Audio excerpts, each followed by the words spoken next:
Just Cheesy the Podcast, presented by Just Cheesy Productions.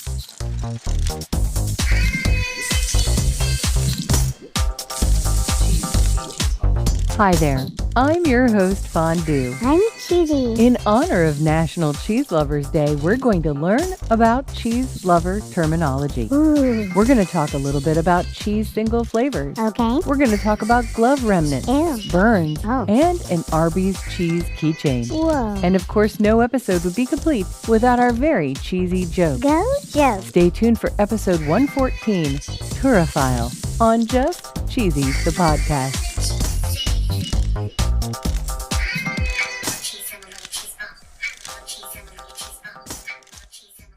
I know Merriam-Webster.com knows, but do you know what a cheese lover is called? We gave it away in the title. Yeah, we kind of did, didn't we? Yeah. A cheese lover is called a turophile. Yep. It says here that the Greek word for cheese is tyros, Okay. and the English phile, meaning lover, came from Greek philos, meaning loving. Ooh. This term first got used in 1938, Whoa. which was less than 100 years ago. Yeah. But it didn't actually become popular until the 1950s. Really? When Clifton Fadiman, a radio host, used the word to describe people who love cheese. Aw. But apparently, according to wordsense.eu, turophile is not the only word for a cheese lover. It isn't? Another word is caseophile. Whoa. The first use of this word comes from 1955 Wow. in a book by Bob Brown called The Complete Book of Cheese. Ooh. And according to chucklingcheese.co.uk, they're convinced that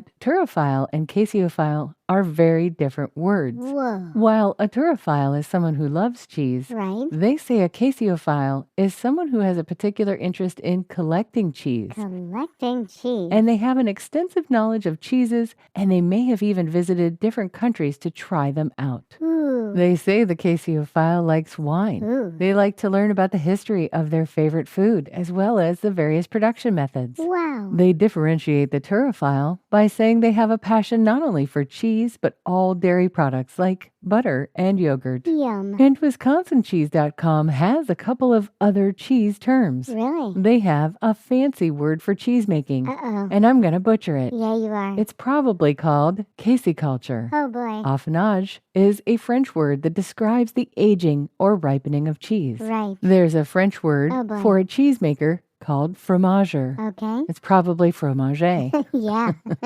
Sorry. It's okay. And someone who sells cheese is called a cheesemonger. Yeah. You can hear about all the things we learned about makers, sellers, and lovers in our old episode from the first season, number 16. It's definitely one of our favorites. Yeah, it is. Wisconsin Cheese and Cheesemongers are not a sponsor. Nope. But if they were, the ad would go right here.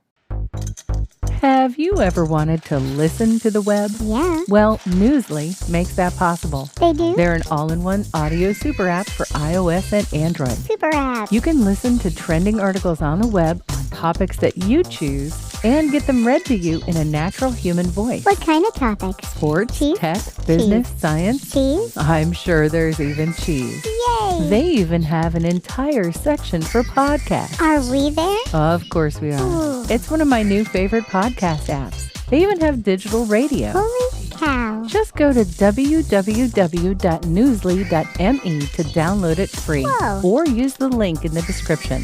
If you use the promo code CHEESY, Cheesy. that'll get you 1 month free premium subscription. Yay, Newsly. Now, back to the podcast. It's time for my favorite segment. This week in cheese. According to usatoday.com, Kraft is going to introduce 3 new cheese flavors to their singles. Ooh. According to this article, they're bringing in jalapeno, Ooh. garlic and herb, Ooh. and caramelized onion. Yum. They'll be available this month in 16-slice packs. Ooh. And they're going to round out their current roster, which is American cheese, Swiss, white American, sharp cheddar, and pepper jack. Yum. And apparently there's a new recall. Oh, no. According to foodsafetynews.com, there is a shredded cheese product that's been recalled Oh, no. from Louisville, Ohio, from the Byrie Cheese Company. Uh-oh. The cheese was distributed in 4 states, Illinois, Indiana, Missouri, and Ohio. Ooh. And they're recalling Members Mark mild cheddar fancy fine shredded cheese. Whoa. These come in 5-pound bags and they have 8 packages per case. Okay. But they're saying they're being recalled because of foreign material in the product, Oh. specifically glove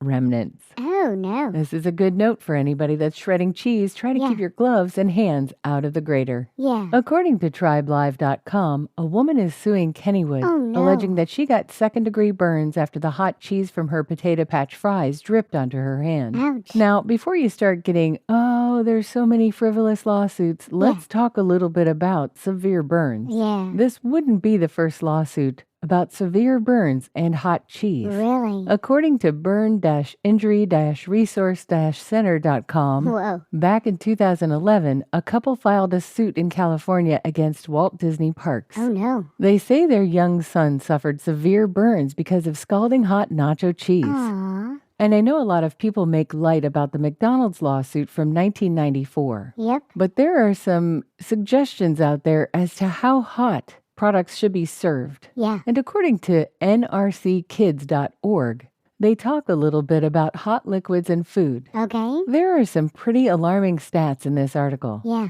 They say that hot liquids can cause burns at these rates: 15 minutes at 120 degrees Fahrenheit, Okay. but only 15 seconds at 133 degrees Fahrenheit, Whoa. 5 seconds at 140, Oh, my. 2 seconds at 149, Oh, my. and 1 second at 156 degrees. Holy cow. So if at 1 second, 156 degrees is all it takes to cause a burn, the McDonald's coffee lady's suit becomes a lot more serious. Yeah. She suffered third-degree burns because at the time, McDonald's was serving their coffee at between 180 and 190 degrees Fahrenheit. Whoa. That's 82 to 88 degrees Celsius. Wow. That's almost 30 degrees more than what it takes for a 1 second burn. Holy cow. And according to foodsci.oregonstate.edu, they have a paper about hot beverage temperatures. Okay. They talk about a need to distinguish between brewing temperatures and serving temperatures. Oh, yeah. They say that high temperatures are not only unnecessary, but they're also unsafe. Yeah.